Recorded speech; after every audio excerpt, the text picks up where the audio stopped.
Well, think of the word for a minute. Relay. You're relaying something to someone to connect to something, to intertwine and create that congruency of connection. So relationships. And that's how I interpret the word. And when you decide to go into a relationship with another human being, which you then call your partner, is pretty much you putting yourself in a position out there to learn how to connect to someone other than yourself, that is outside of yourself, and hence how the relationship begins to grow. Now, a lot of us tend to engage in a relationship not realizing that it comes with many other aspects and will require a lot of effort, because you are dealing with something outside of yourself that you yourself sometimes don't even know how to deal with within yourself.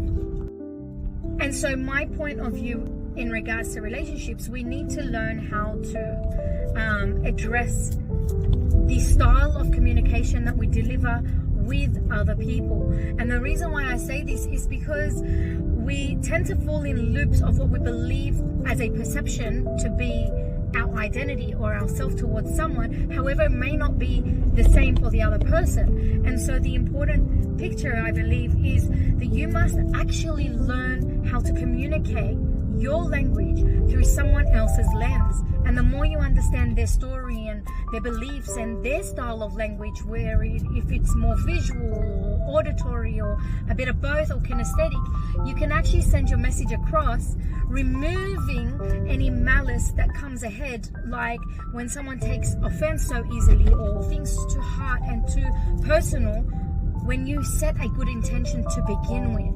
And so the important part of a relationship would mean that you must learn the dialogue of language to be altered, shifted, and changed according to the person that's in front of you, especially when that person means something to you. So the person you've engaged a relationship with, if it's your partner or your child or a friend or a family member that means something to you, their model of the world, even if you grew up in the same household with the same siblings, will not be the same as yours, because somehow every child at one point gets favored more than the other. And I see this all the time, and it even happens with my kids by accident, not done deliberate. But there is always this goody two-shoes that gets the most praise because they've learned how not to do things from the other siblings. And so their model of the world, when they become grown-ups, their approach would be different than the 2 or 3 or 4 other siblings that grew up in the same household. And so the point that I'm trying to address is that we all need to realize who we are as individuals. What sort of consumption of relationship, verbalization, and communication do we accept that we don't hold any offense to? And what sort of language and communication style can we deliver according to the person that's in front of us and the level that we put them on of value for how much they mean to us? And that's very truthful for everyone, because you have some people that mean more to you than others, and that's just factual, and it's a way of life. And the sooner we can accept this, the sooner we can actually get along with the people that mean the most to us. And so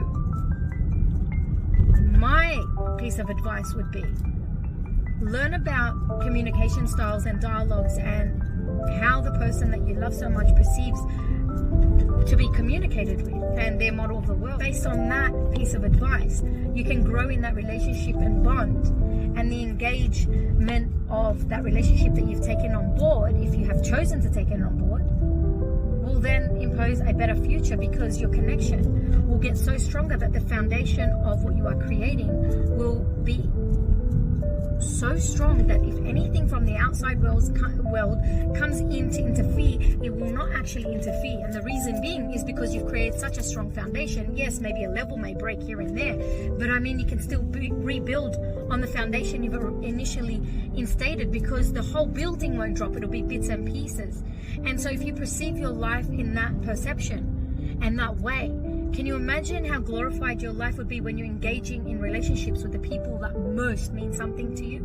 I mean, you'll be able to grow in literally your understanding and your style, and how you change and adapt that style and that way and that technique with everyone else.